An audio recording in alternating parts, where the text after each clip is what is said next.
MTSS Darus Syariah Kota Banda Aceh tahun ini kembali menerima dana bantuan sosial program Indonesia Pintar PIP tahap pertama tahun 2021.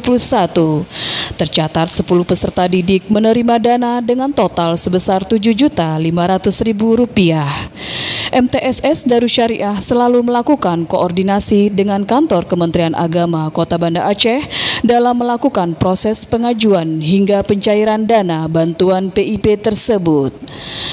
Dana PIP yang disalurkan melalui Bank Syariah Indonesia atau BSI Cabang Cut Mutia dilakukan secara kolektif oleh pihak madrasah. Penyerahan dana bantuan PIP tersebut langsung diserahkan oleh Kepala Kantor Kementerian Agama Kota Banda Aceh, Dr. Andes Asy'ari MSI, Selasa 8 Juni 2021. Penyerahan PIP tersebut juga didampingi oleh orang tua siswa yang menerima manfaat bantuan sosial PIP.